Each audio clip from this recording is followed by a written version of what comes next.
explicar aqui a montagem de uma partida direta, um diagrama de partida direta, para explicar para vocês rapidinho alguns conceitos de comando. Ó, na linha, no primeiro item que vem na linha é um dispositivo de proteção, que vai ser um disjuntor ou alguma coisa que vai proteger o circuito de alimentação do comando, certo? Então aqui eu já começo fazendo o comando, fazendo análise de circuito, né? Ou seja, aqui é um disjuntor, esse cara aqui vai ser um disjuntor. O próximo item é o dispositivo de proteção, que a gente sempre usa, no caso aqui eu vou utilizar um relé de sobrecarga. Aqui o relé de sobrecarga a gente nomeia geralmente com o F, né? Proteção térmica, né? Ou tem relação com fusível, mas enfim, esse cara aqui vai ser o relé de sobrecarga.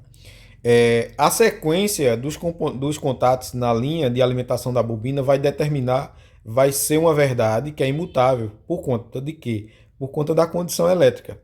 Então, qual é o próximo item que eu vou colocar na minha linha depois do relé de sobrecarga? O botão de comando, certo? Vou utilizar, o que é que a gente sempre usa na partida direta? Um botão de comando, né? Geralmente NF, aqui. Não é essa simbologia que sai aqui, seria um botão de posição fixa. Eu quero um botão de pulso, certo? Então, vai ser um botão NF, botão de pulso. Esse aqui vai sair aqui da minha lista aqui. Deixa eu tirar, apagar ele. Pronto, aqui ó, botão de pulso NF, normal aberto, certo? Eu chamei aqui, eu vou deixar o valor original dele aqui. E ele se chama aqui de S2. Vai ser S2 aqui o meu botão.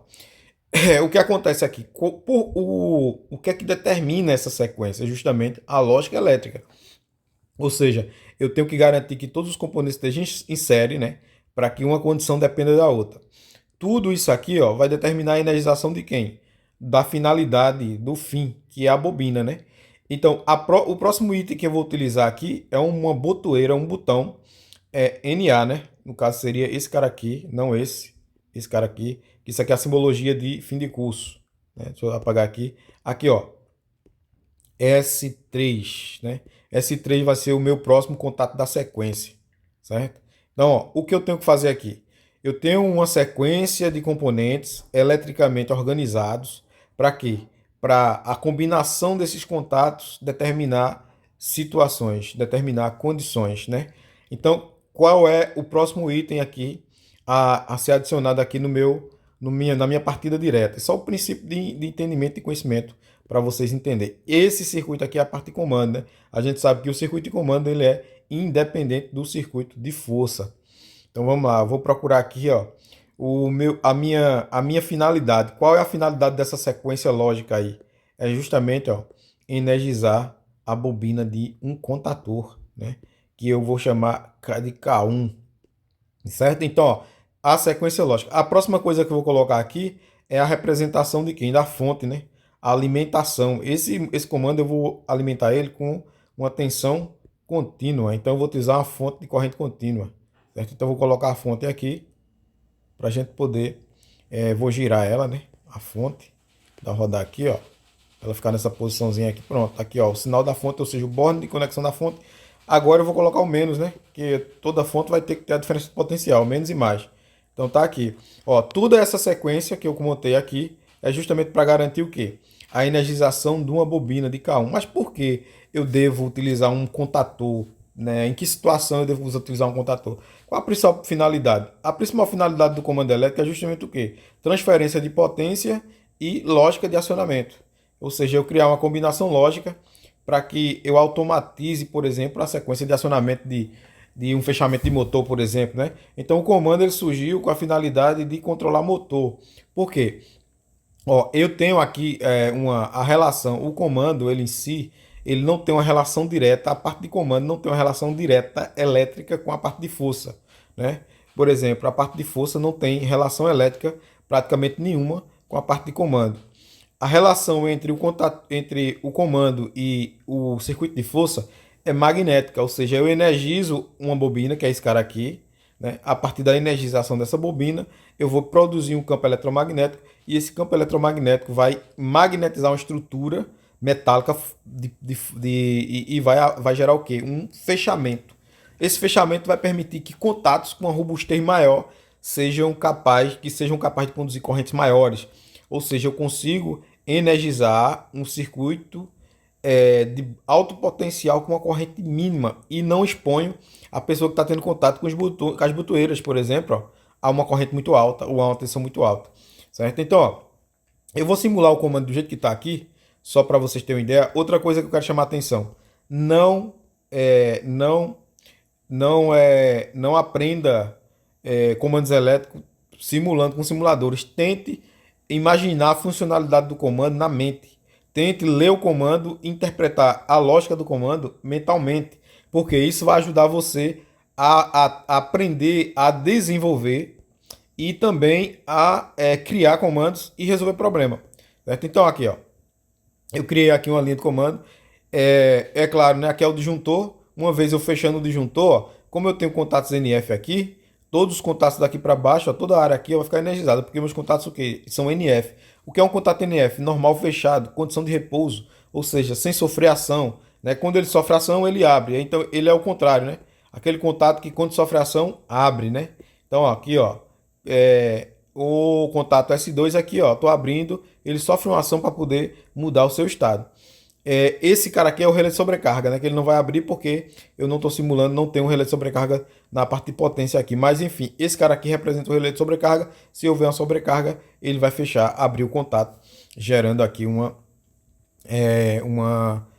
abertura do circuito. Deixa eu voltar aqui à condição de adição, para mim ver se eu mudo aqui a nomenclatura desse relé, né? Vamos aqui, vamos ver se eu mudo aqui a nomenclatura desse cara. Aqui, vamos ver aqui, acho que é aqui. Valor, né? Os valores aqui. Os tags, tag beleza, number, né? Aí vamos ver aqui um F1, F2, aqui vai representar o tipo e os terminais. Tipo de terminais, 21, 22, 31, 32, 41, 40, 52, 61, 72, 72, 81, 82, 91, 92. Então não tem aqui a representação dos contatos de sobrecarga. Depois eu vou procurar aqui, mas de qualquer forma é possível a gente representá-lo assim. O ideal é que tenha os números corretos, né? Aqui relé de sobrecarga 95, 96. É a regra, é o padrão, não vai mudar nunca. Vai ser sempre 95, 96, 97, 98. Certo? Então, voltando aqui, né, para o nosso diagrama e a nossa análise de circuito elétrico, eu vou dar um play aqui de novo só para a gente analisar e eu ensinar para vocês aqui na análise. Então, ó, tô falando bem rápido porque é 10 minutos aqui que eu vou gravar no máximo. Então, ó, deu um pulso aqui, ó, eu vou ligar K1. Só que o que acontece? Todo mundo sabe, né? Como eu estou usando duas botoeiras e as botoeiras são de pulso, a energização só se dará enquanto eu estiver segurando o botão. Certo? Se eu soltar o botão, ele desliga, volta para a condição inicial. Mas a minha intenção é que quando eu pressionar K1, o S3, a bobina fique ligada depois que eu soltar o botão. O que acontece aqui? Por que a gente monta um comando assim? Porque geralmente a gente usa o quê? Duas botoeiras, né, para o circuito de desliga ser independente do circuito liga, certo? Ser duas ações independentes fisicamente, né, que é o ideal, né? Que o botão liga seja independente do botão desliga. No caso aqui, eu tenho que colocar um contato de retenção, que é o famoso contato de selo que todo mundo fala, né? Com o contato auxiliar de quem? De K1. Então, vou buscar aqui um contato auxiliar, né? E que não seria esse cara aqui, seria esse cara aqui, contato auxiliar de K1. Vou colocar em paralelo com a botoeira liga, né? A botoeira de contato NA. Coloquei em paralelo aqui. Agora sim eu vou garantir que a minha partida direta funcione.